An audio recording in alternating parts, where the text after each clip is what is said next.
حضرت اویس کرنی رحمۃ اللہ علیہ نے اپنے 32 دانت توڑے تھے تو ماں نے حلوہ بنایا تھا.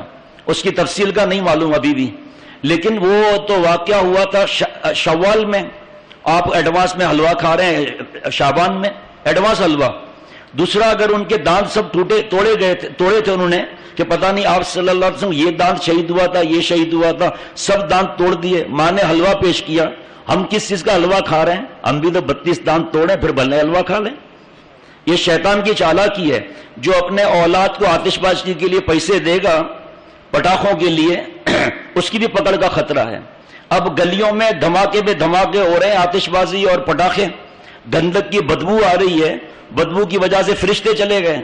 اور گھر میں آ رہی ہے حلوے کی بارش. ادھر سے حلوہ آ رہا ہے، ادھر سے حلوہ آ رہا ہے، ادھر سے حلوہ آ رہا ہے. حلوہ اتنا ٹھوس لیا کہ اب وضو باقی نہیں. کیا نفل پڑے گا؟ آتش پرستوں کی نقل ہے یہ پٹاخے بازی. حلوہ کس چیز کا حلوہ بھائی؟ پہلے دانت تو توڑو، چلو اور نہیں تو داڑیں ہی نکال دیں. اوپر کی 4 داڑیں، نیچے کی 4 داڑیں دونوں طرف کی اتار دیں تاکہ تھوڑا بہت کھانے میں جو سلائس وغیرہ کھانے میں آسانی ہو. پھر حلوہ کس چیز کا؟ علماء سے پوچھو، ابھی بھی وقت ہے تاکہ گھر کے اندر کوئی بے اصولی نہ ہو. اگر کوئی حلوہ آئے ان کو پیار سے سمجھا دو کہ بھائی کوئی طریقہ نہیں ہے، آپ فوٹو اسٹیٹ لے لیں، اس کا کوئی ثبوت ہی نہیں. اور اگر سامنے پخ والا ہو اور لڑائی جھگڑے کے لیے آستین اٹھا لیں، آستین چڑھا دیں، تو لے کر مسکین سے مسکین کو آدمی دے دے، بعد میں سمجھا دے اس کو. بعد میں حضرت مولانا مفتی عبدالرب سکھروی صاحب دامت برکاتہ کی کتاب دے دے شب مغفرت کی، کہ دیکھ لو بھائی اگلے سال تو احتیاط کرنا. اور اسی کتاب میں لکھا ہے کہ قبرستان جانے کو ضروری سمجھنا، دور دراز سے قبرستان جانا یہ سب منع ہے. اجتماعی طور پر جانا، میلہ اور چراغاں، گھر کی سب لائٹیں کھول دیتے ہیں لوگ. اسراف ہو رہا ہے، اور اللہ فرما رہے ہیں قرآن پاک میں اسراف کرنے والا شیطان کا بھائی ہے. آتش بازی کرنا، مساجد میں اجتماع کرنا، جبکہ گھروں کے اندر نفلی عبادت کرنی چاہیے. کہیں بیان وغیرہ وہ الگ بات ہے. بازاروں میں گھومنا، رسم حلوہ، یہ سب غلط چیزیں ہیں. اس رات میں اللہ کی رحمتوں کا مقابلہ بڑے بڑے گناہوں سے نعوذ باللہ کیا جاتا ہے. حضرت مفتی عبدالرب سکھروی صاحب دامت برکاتہم فرماتے ہیں اس سے لاکھ گناہ کرنے سے لاکھ بہتر ہے کہ سو جائیں. غسل کرنا مستحب ہے، کوئی منع نہیں ہے. عصر کے بعد مغرب سے پہلے غسل کیا، صاف کپڑے پہن کر چلے گئے، منع نہیں. دعائیں مانگنا. شیخ العرب والعجم عارف باللہ حضرت مولانا شاہ حکیم محمد اختر صاحب رحمۃ اللہ علیہ فرماتے ہیں کہ اگر حضرت اویس کرنی رحمۃ اللہ علیہ کی سنت کو اگر بالفرض مان بھی لیں تو صرف پھر حلوہ تو سنت نہیں ہے، دانت توڑنا بھی تو سنت ہے نا. وہ سب دانت توڑیں. پھر فرمایا کہ ایک بار آپ صلی اللہ علیہ وسلم زندگی میں تشریف لے گئے تھے، اور بہت سے لوگ رمضان سے پہلے 12 14 دن روزے رکھتے ہیں. بزرگوں نے منع فرمایا کہ ذوف ہو جائے گا، رمضان شریف کا انتظار کا مزہ نہیں رہے گا. رمضان شریف کے روزے کی اگر ہمت نہیں ہوئی تو پکڑ کا خطرہ ہے کہ تم نفلی میں لگے رہے، فرض کی فکر نہیں کی. اب لوگ مانے نہ مانے. پیارے شیخ فرماتے ہیں چند نفل پڑھ کر یہ دعا مانگ لیں کہ اے اللہ میرے رزق میں برکت عطا فرما دے، میری عمر میں برکت دے دے. ہم نے پردیس میں رہ کر وطن کی تیاری نہیں کی، آپ ہماری زندگی بڑھا دیجئے تاکہ کچھ اور نیکیاں ہم کما لیں.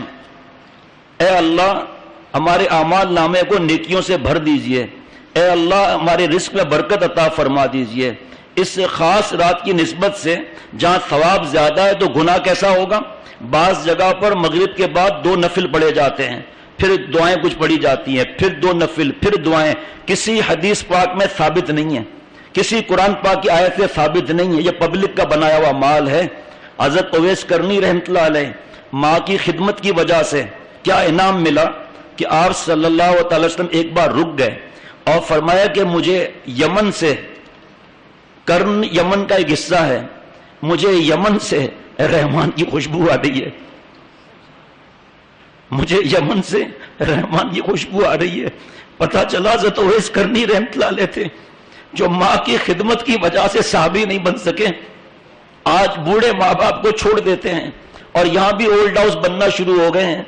ان کے پاس بیٹھنے کو پسند نہیں کرتے. اور صاحب جب بھی جاؤ تو نصیحت کے کاروبار اس طرح کرو، جب بھی جاؤ بیٹا جاب اس طرح کرو، جب بھی جاؤ بیٹا نماز پڑھو، جب بھی جاؤ بیٹا یہ نہ کرو. تنگ آ گئے ان بڈھوں سے، جا کے اپنی دنیا الگ آباد کریں. یہ بھی بہت بڑا خسارہ ہے. یہ ماں باپ دوبارہ نہیں ملتے، یہ کسی شاپنگ مال میں بھی نہیں ملیں گے. اللہ تعالیٰ جو شادی شدہ ہے اللہ ان کی بیوی کی عمر میں برکت دے دے، لیکن بیوی دوبارہ مل سکتی ہے، اللہ اولاد میں برکت دے دے اولاد بھی دوبارہ مل سکتی ہے، ماں باپ دوبارہ نہیں ملتے۔ حضرت اویس کرنی رحمۃ اللہ علیہ تابعی ہیں، صحابی نہیں بنے، رضی اللہ تعالیٰ عنہ کا سرٹیفکیٹ نہیں ملا، ماں کی خدمت کی وجہ سے 2 بار آئے تھے، لیکن آپ صلی اللہ علیہ وسلم جہاد کے لیے گئے ہوئے تھے، صحابی نہیں بن سکے، اپنی ماں کی خدمت اور صحبت سے مجبور تھے، صحابی تو نہیں بنے، لیکن اللہ تعالیٰ نے انہیں ولایت کا وہ اعلیٰ مقام بخشا کہ سید الانبیاء صلی اللہ علیہ وسلم فرماتے ہیں کہ اویس کرنی اگر کسی بات پر قسم اٹھا لے تو اللہ تعالیٰ اس کی قسم کو پورا فرما دے گا، اگرچہ وہ پراگندہ بال ہے، اگرچہ پراگندہ حال ہے، اگرچہ دیکھنے میں پاگل سا لگتا ہے، لیکن اے عمر تم ان سے مل کر اپنے لیے دعا کرانا۔ امیر المومنین سے ہونے والے سے فرما رہے ہیں کہ جس کو آگے چل کے امیر المومنین ہونا ہے، ان سے آپ صلی اللہ علیہ وسلم فرما رہے ہیں اپنے لیے دعا کرانا۔ اور فرمایا کہ میں اویس کرنی کی نشانی بتا دیتا ہوں۔ اویس کرنی کون ہے؟ فرماتے ہیں کہ ان کی نشانی یہ ہے کہ ان کے جسم میں سفید داغ پیدا ہو گیا تھا، سارا جسم سفید ہونا شروع ہو گیا تھا، پھر اللہ تعالیٰ سے دعا کی تو ان کے سب سفید داغ اچھے ہو گئے، مگر جب یہ سفید داغ اچھے ہونے لگے تو حضرت اویس کرنی رحمۃ اللہ علیہ نے اللہ سے دعا کی، یا اللہ 1 روپے کے برابر چھوڑ دیجئے، وہ اچھا نہ کیجئے، تاکہ میں اس کو دیکھ کر آپ کی صحت نعمت کا شکر ادا کرتا رہوں، ورنہ میں اپنے ماضی کو بھول جاؤں گا کہ میں کبھی بیمار بھی تھا۔ کیا تاریخ کن واقعات سے بھری ہوئی ہے، اور ہمیں شیکسپیئر سے فرصت نہیں ملتی۔ ہم اپنے بیٹوں کو پڑھائیں گے، حافظ عالم بنائیں گے، ورنہ پڑھانا منع نہیں، ڈاکٹر انجینئر پڑھانا منع نہیں، لیکن ہم بچپن سے اگر انہیں نیک بنائیں گے تو وہ اللہ والے ڈاکٹر بنیں گے، وہ پھر ماحول سے بکاؤ مال نہیں ہوں گے۔ اگر پھر وہ اللہ والے بن گئے اور آپ نے UK بھی ٹریننگ میں بھیجا تو برباد نہیں ہوں گے۔ وہ ان کا حال کیا ہوگا کہ جہاں جاتے ہیں تیرا فسانہ چھیڑ دیتے ہیں، کوئی محفل ہو تیرا رنگ محفل دیکھ لیتے ہیں۔ لیکن جن اولاد پر دین کی محنت نہیں کی، وہ بھی قیامت کے دن خدا نخواستہ ماں باپ کا گریبان نہ پکڑوائیں، وہ بیٹیاں تو لائن میں کھڑی ہوں گی کہ اللہ یہ ہمارے باپ تھے یا رہزن تھے، کہ ہمیں ناچ گانا سکھایا، بچپن سے لڑکوں کے ساتھ اٹھنا بیٹھنا سکھایا، اور گھر میں گندی فلمیں چلتی تھی، شادیوں میں ناچ گانے میں ہمارے ماں باپ ہمیں لے جاتے تھے، ہمیں ایوارڈ ملا تھا ناچنے میں، ہمارے باپ خوش ہوئے تھے، اور خاندان میں ہمیں بھیجتے تھے کہ دوسروں کو ناچ سکھاؤ، شادی قریب ہونے والی ہے۔ اے اللہ 1 روپے کے برابر داغ چھوڑ دیجئے، وہ اچھا نہ کیجئے، تاکہ میں اسے دیکھ کر آپ کی صحت نعمت کا شکر ادا کروں، ورنہ میں بھول جاؤں گا کہ میں کبھی بیمار تھا۔ جب میں اس داغ کو دیکھوں گا تو میں آپ کا شکر ادا کروں گا کہ میرا سارا جسم کیسا تھا، لیکن آپ کے کرم نے ہمیں اچھا کر دیا۔ آپ صلی اللہ علیہ وسلم نے فرمایا کہ اویس کرنی کی پیٹھ پر تھوڑا سا سفید داغ رہ گیا، وہ نشان دیکھنا۔ آپ صلی اللہ علیہ وسلم نے پھر فرمایا کہ اویس کرنی سے میرا سلام بھی کہنا اور اپنے لیے دعا بھی کرانا۔ یہ ہے اطاعت قرآن پاک اور حدیث پاک کی، آپ صلی اللہ علیہ وسلم اطاعت کا انعام۔ آج ماں باپ کو کون پوچھتا ہے؟ اگر ایک بات باپ نے 3 دفعہ پوچھ لی جھڑک دیتے ہیں، ابا آپ میرا ٹائم کوئی فالتو ہے کیا؟ اور خود ہم نے 100 دفعہ پوچھا ہوگا کہ ابا یہ کیا ہے، ابا یہ کیا ہے۔ تو اگر حضرت اویس کرنی رحمۃ اللہ نے مجاہدہ کیا ماں کی خدمت کی وجہ سے، مجاہدے کی برکت سے یہ انعام ملا، اللہ کے یہاں مقبول ہوئے۔ حضرت عمر رضی اللہ تعالیٰ عنہ سے آپ صلی اللہ علیہ وسلم نے فرمایا کہ میرا سلام کہنا۔ جب آپ صلی اللہ علیہ وسلم گزر رہے تھے تو معرومی رحمۃ اللہ علیہ فرماتے ہیں کہ آپ صلی اللہ علیہ وسلم فرمایا، ٹھہرو صحابہ، گفت پیغمبر کے بردست صبا، از یمن می آئے دمبوئے خدا، کہ اللہ کی خوشبو، رحمان کی خوشبو یمن سے آ رہی ہے۔ یعنی اویس کرنی کی عبادت اور اللہ کے راستے میں وہ اپنی جان کو جلا رہا ہے، یعنی عمل کر رہا ہے۔ جان کو جلانا کا مطلب عمل، کھانا پینا، اچھے کپڑے وغیرہ کوئی اللہ کی نعمت منع نہیں، حلال طریقے سے۔ مشکات شریف کی روایت ہے، غور سے سننا باب، یہی ایک بات ہمارے دل میں آ جائے نا، انشاءاللہ میں بھی اللہ والا بن جاؤں گا۔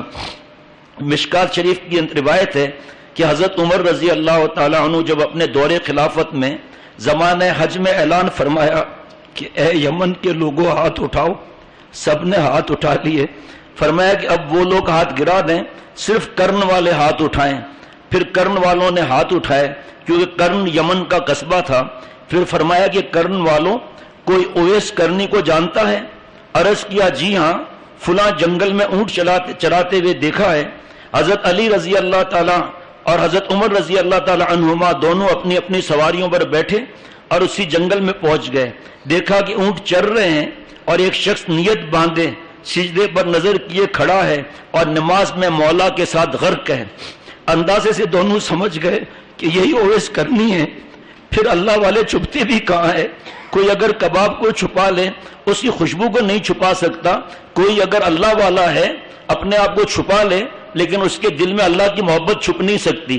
کباب کی خوشبو نہیں چھپ سکتی. خالق کباب جس کے دل میں ہو تو کیسے چھپ سکتا ہے وہ؟ میرے جیسا گندا گناہگار بھی اللہ والا بن سکتا ہے.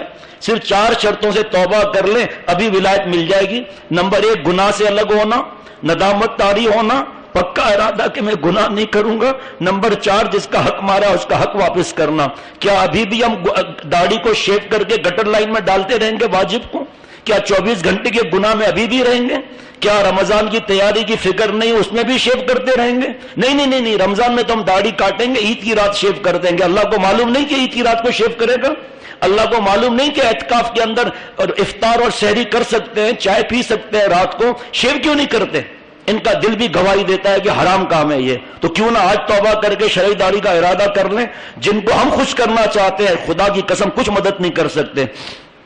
مرد حقانی کی پیشانی کا نور، مرد حقانی کی پیشانی کا نور کب چھپا رہتا ہے پیش ذی شعور. لیکن ذی شعور کی شرط لگی ہے، ہر ایک اللہ والے کو پہچان بھی نہیں سکتا. جس کو طلب ہو وہ پھر بات بھی جلدی سے مانتا ہے. جب حضرت عمر رضی اللہ تعالیٰ پہنچ گئے تو اویس کرنی رحمت اللہ علیہ کو پیر کی آڑ سے پتہ چل گیا کہ کچھ لوگ آ رہے ہیں. نماز کو مختصر کیا اور السلام علیکم کہہ کے فرمایا کہ آپ لوگ کون ہیں؟ فرمایا کہ پہلے ہم لوگ آپ کو نہیں بتائیں گے کہ ہم لوگ کون ہیں، پہلے آپ بتائیے کہ آپ کا اسم گرامی کیا ہے. تو اویس کرنی رحمت اللہ علیہ نے کہا میرا نام عبداللہ ہے. فرمایا کہ عبداللہ تو میں بھی ہوں. اب اشارہ کر کے عبداللہ تو علی بھی ہیں، نام نہیں بتایا کہ یہ بھی ہیں. سارے دنیا عبداللہ سب اللہ کے بندے ہیں، اللہ کا بندہ کون نہیں ہے؟ اصلی نام بتائیے. اویس کرنی رحمت اللہ علیہ اپنے نام کو چھپا رہے تھے. بعض وقت اللہ والے اپنے کو چھپا لیتے ہیں. پھر آخر فرمایا میرا نام اویس کرنی ہے. فرمایا کہ آپ ذرا اپنے پیٹھ سے کرتا اتاریے، مجھے آپ کے جسم پر ایک علامت دیکھنی ہے. تو انہوں نے پیٹھ پر سے کرتا ہٹا دیا، دیکھا کہ ان کی پیٹھ پر ایک درہم کے برابر سفید داغ ہے. تو فرمایا کہ مجھے آپ صلی اللہ علیہ وسلم نے بھیجا ہے اور آپ کو سلام فرمایا ہے اور فرمایا کہ آپ سے دعا کراؤں، لہٰذا میرے لیے اور علی کے لیے دعا کر دیجئے.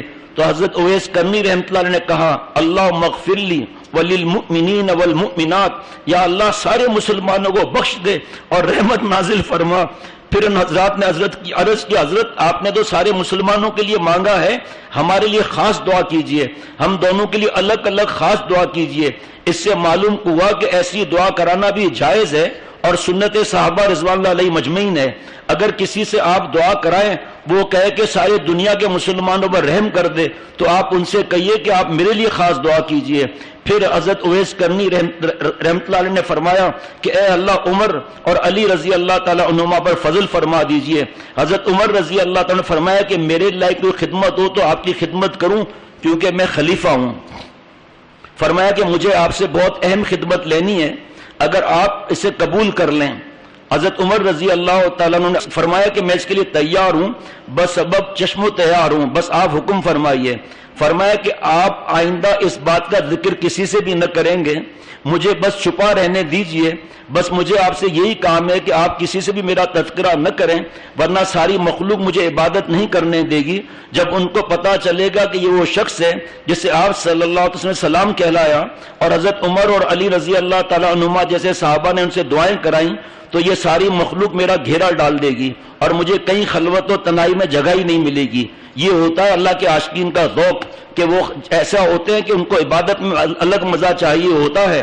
بس حضرت خواجہ صاحب کے شعر پر بیان پورا ہوتا ہے آج کا. تمنا ہے کہ اب ایسی جگہ کہیں ہوتی، تمنا ہے کہ اب ایسی جگہ کوئی کہیں ہوتی، اکیلے بیٹھے رہتے یاد ان کی دل نشیں ہوتی.